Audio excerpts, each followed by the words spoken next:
Indian cinema में अब उस तरीके की फिल्में बनने लगी हैं जिसमें सच और सच ही बयां किया जा रहा है। पहले इस तरीके की फिल्में लोग बनाने की हिम्मत नहीं करते थे, लेकिन दी कश्मीर फाइल्स के बाद से शायद लोगों ने सच को दिखाने की हिम्मत जुटा ली है। इसी का एक उदाहरण फिर से सामने है द केरला स्टोरी में। जी हाँ, सिनेमा घरों में द केरला स्टोरी रिलीज हो चुकी है और ऐसा नहीं है कि इस फिल्म के रिलीज होते ही लोग वहां नहीं देखने पहुंच रहे, बल्कि इस फिल्म के रिलीज होते ही कश्मीर फाइल्स की तरह ही सिनेमा घर फुल हैं, टिकट फुल हैं, क्योंकि लोग इस फिल्म के द्वारा सच्चाई जानने को आतुर हैं।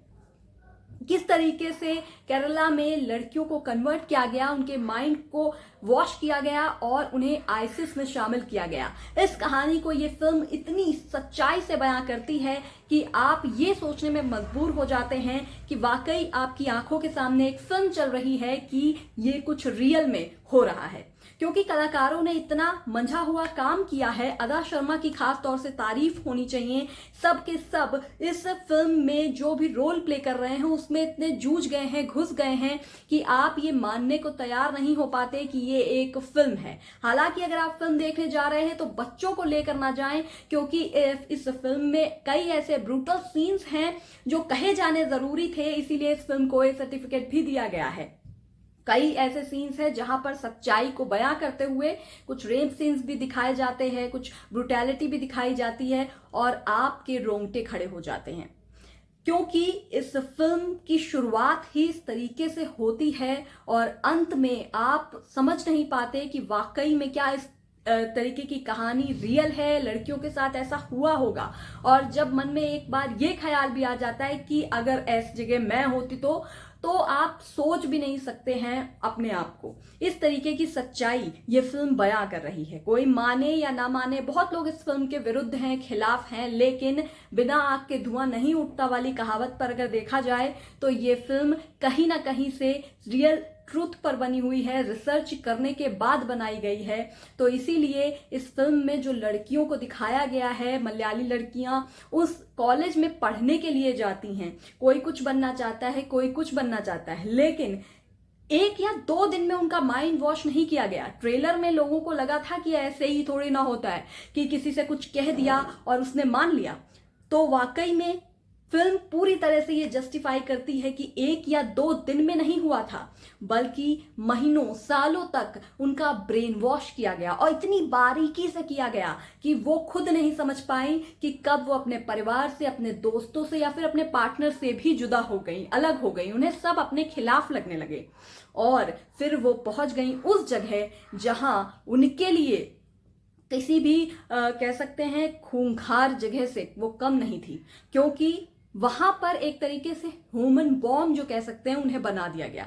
और यही कहानी बताती है अदा शर्मा कि वो कैसे बनी ये जानना जरूरी है, बल्कि क्यों बनी ये जानना जरूरी नहीं है, क्योंकि उन्हें पता था कि ये जर्नी है पूरी जिसमें कहीं ना कहीं वो अनजान थी कि उनके साथ हो क्या रहा है।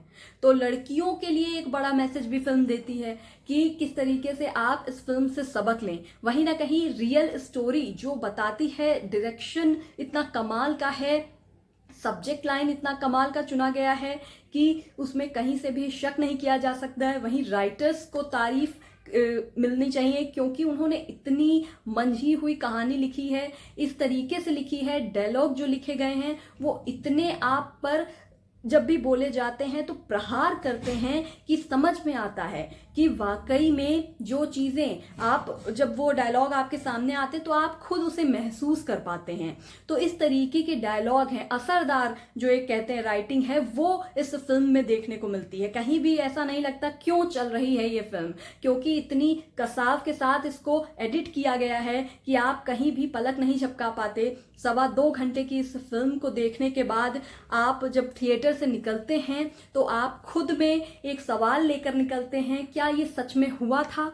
और अगर ऐसा हुआ था तो बहुत गलत हुआ और किस तरीके से इसको रोका जाना चाहिए, क्यों इस तरीके की चीजें हुई थी अपने ही देश के अंदर, किस लड़कियों के साथ इस तरीके की चीजें, उन्हें ट्रैप किया गया और आगे इस तरीके की चीजें ना हो इसके लिए क्या कदम उठाए जाने चाहिए। तो ये सारे सवाल आपके मन में होते हैं। भले ही लोग बहुत सारी बातें कह रहे हैं कि ये प्रोपोगंडा है, ऐसा है वैसा है।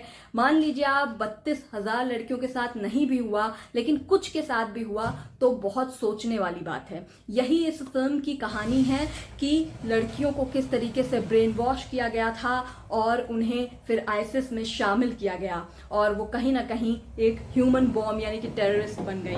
तो ये कहानी हर किसी के लिए देखनी जरूरी है। जो इसके खिलाफ है वो भी जाएं, क्योंकि वो देखने के बाद समझ जाएंगे कि सच्चाई क्या है। क्योंकि जैसे कश्मीर फाइल्स देखकर लोग थिएटर से रोने लग गए थे, वैसे ही इस फिल्म को देखने के बाद भी यकीनन लोग रोते हुए निकलेंगे। तो जाइए इस फिल्म को देख कर आइए और मुझे कमेंट में बताइए कि आपके इस पे क्या विचार है।